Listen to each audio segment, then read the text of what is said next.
Hi friends, this is বানি and welcome to my channel. বন্ধুরা, আজকে আমি তোমাদের জন্য কিছু দারুণ ওয়ার্ড নিয়ে এসেছি, কিছু ইউজফুল ওয়ার্ড নিয়ে এসেছি। দেখো, আমরা ইংরেজি বলতে বলতে প্রায় আটকে যাই শব্দের অভাবে। আমরা যখন ঠিক সময়ে ঠিক ওয়ার্ডটাকে খুঁজে পাই না, তখনই আমরা আটকে যাই। আর ঠিক সেই কারণে প্রচুর ওয়ার্ড জানা দরকার। যত তোমরা শব্দ জানবে, যত তোমরা ইংলিশ ওয়ার্ড জানবে, তত সুন্দরই একটা কনভারসেশনকে কন্টিনিউ করতে পারবে, স্মুথলি কন্টিনিউ করতে পারবে। আর ঠিক সেই কারণে আজকে আমি তোমাদের জন্য কিছু দারুণ ওয়ার্ড নিয়ে এসেছি, যে ওয়ার্ডগুলোর ব্যবহার আমরা সবসময় হতে দেখি। আর ঠিক সেই কারণে এগুলোর সঠিক ব্যবহার তোমাদের জানা দরকার। এগুলোর ব্যবহার জানলে সেন্টেন্সটাকে যেমন বুঝতেও সুবিধা হবে, ঠিক তেমনই এগুলোর ব্যবহার করে নিজেদের সেন্টেন্সগুলোকে একটু অ্যাডভান্সড করে তুলতে পারবে। তো প্রত্যেকটা ওয়ার্ডকে বোঝার চেষ্টা করো, সেন্টেন্সে আমরা ঠিক এগুলোকে কোন অর্থে ব্যবহার করছি। আমি প্রত্যেকটার সাথে এক্সাম্পল দিয়ে তোমাদেরকে বুঝিয়ে দেওয়ার চেষ্টা করব সেন্টেন্স এগুলোর সঠিক ব্যবহার। তো আজকের ভিডিওটাও কিন্তু খুবই ইম্পর্টেন্ট, খুবই ফ্রুটফুল হতে চলেছে।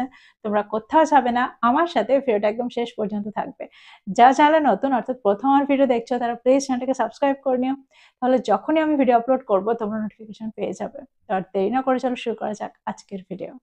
সবার আগে আমরা যে ওয়ার্ডটা দেখবো সেটা হলো ভার্সাটাইল। দেখো, সেন্টেন্সে ভার্সাটাইল এই ওয়ার্ডটার ব্যবহার আমরা প্রায় হতে দেখি। এই ওয়ার্ডটার অর্থ হলো বহুমুখী, অর্থাৎ একজন মানুষের মধ্যে অনেক রকম গুণ থাকে, বা একটা জিনিসকে আমরা অনেকগুলো কাজে ব্যবহার করতে পারি। এরকম অর্থে আমরা সেন্টেন্সে ভার্সাটাইল এই ওয়ার্ডটা ব্যবহার করে থাকি। এক্সাম্পল দেখো, তার বহুমুখী দক্ষতা সবাইকে মুগ্ধ করেছিল। Her versatile skills impressed everyone. Her versatile skills impressed everyone. আরেকটা এক্সাম্পল দেখো, যদি আমি বলি তিনি একজন বহুমুখী অভিনেতা, যিনি যে কোনো চরিত্রে অভিনয় করতে পারেন। He is a versatile actor who can play any role. He is a versatile actor who can play any role. আরেকটা এক্সাম্পল দেখো, যদি আমি বলি তিনি সঙ্গীতে তার বহুমুখী প্রতিভা প্রদর্শন করেছিলেন।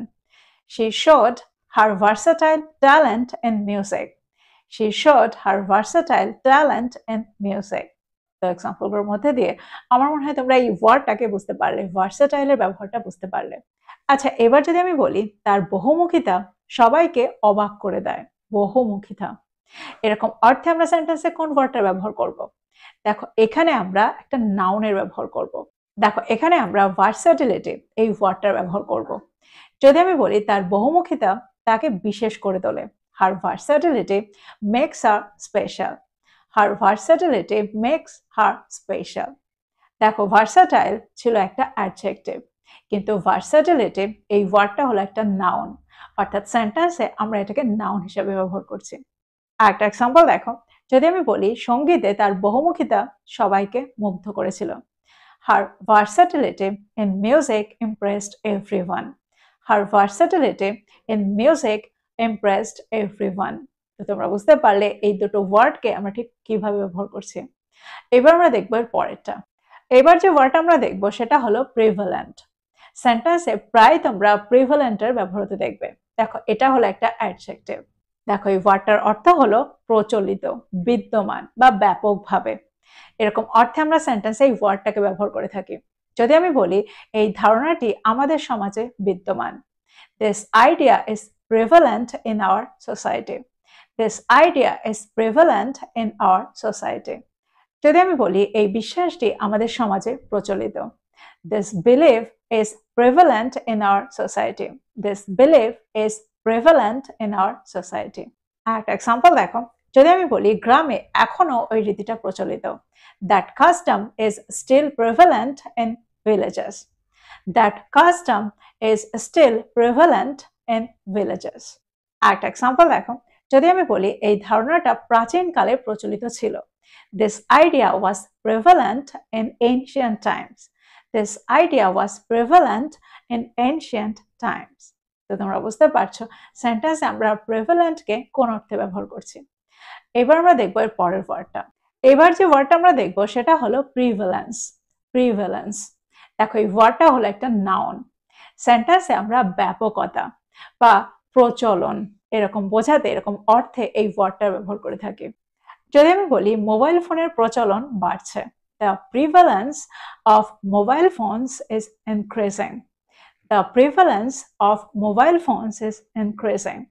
তোমরা বুঝতে পারছো সেন্টেন্সে প্রিভ্যালেন্স কে একটা নাউন হিসেবে আমরা এখানে কিভাবে ব্যবহার করছি। এই ওয়ার্ডটা হলো একটা নাউন। একটা এক্সাম্পল দেখো, যদি আমি বলি কুসংস্কারের প্রচলন এখনো বিদ্যমান, the prevalence of superstition still exist. দেখো আমরা ব্যাপকতা বোঝাতেও এই ওয়ার্ডটা ব্যবহার করে থাকি। যদি আমি বলি দূষণের ব্যাপকতা প্রকৃতিকে ধ্বংস করছে, the prevalence of pollution is destroying nature. The prevalence of pollution is destroying nature. এবার যে ওয়ার্ডটা আমরা দেখবো সেটা হলো ইন্ট্রিকেসি, যার অর্থ হলো জটিলতা, সূক্ষ্মতা। সেন্টেন্স দেখো, সেন্টেন্সের মধ্যে দিয়ে তোমরা আরো ভালো করে বুঝতে পারবে। যদি আমি বলি সে পরিকল্পনাটার জটিলতা ব্যাখ্যা করেছিল, দ্যাট মিনস পরিকল্পনাটার মধ্যে সমস্ত ছোট ছোট অংশ, সমস্ত ব্যাপারগুলো, সমস্ত বিষয়, সমস্ত ধাপ ব্যাখ্যা করেছিল। He explained the intricacy of the plan. He explained the intricacy of the plan.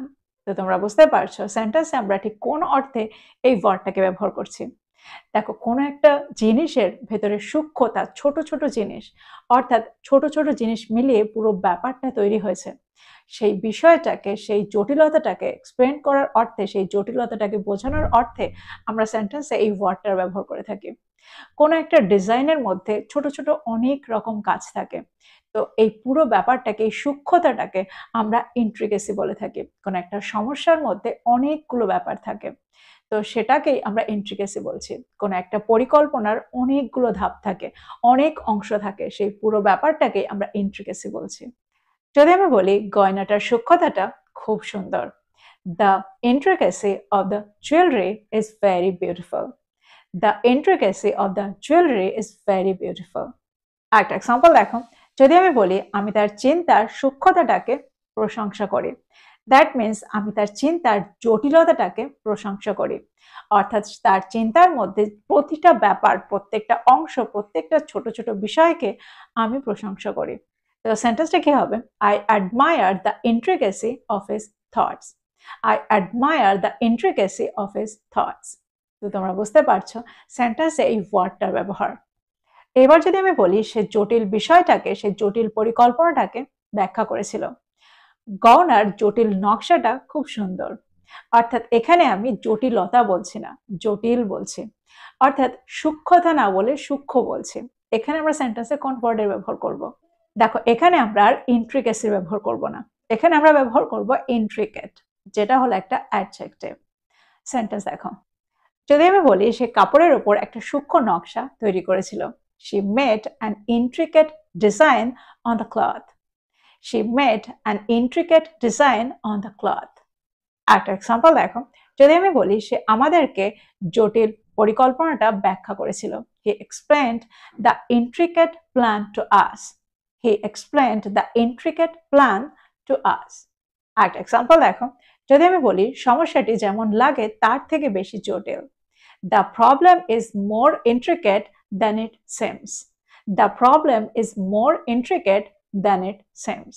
তো তোমরা বুঝতে পারছো সেন্টেন্সে আমরা এই দুটো ওয়ার্ডকে কিভাবে ব্যবহার করছি, ইন্ট্রিকেসি আর ইন্ট্রিকেটকে। এবার আমরা দেখবো এর পরের ওয়ার্ডটা। এবার যে ওয়ার্ডটা আমরা দেখবো সেটা হলো কিউমুলেটিভ। কিউমুলেটিভের অর্থ হলো ক্রমবর্ধমান।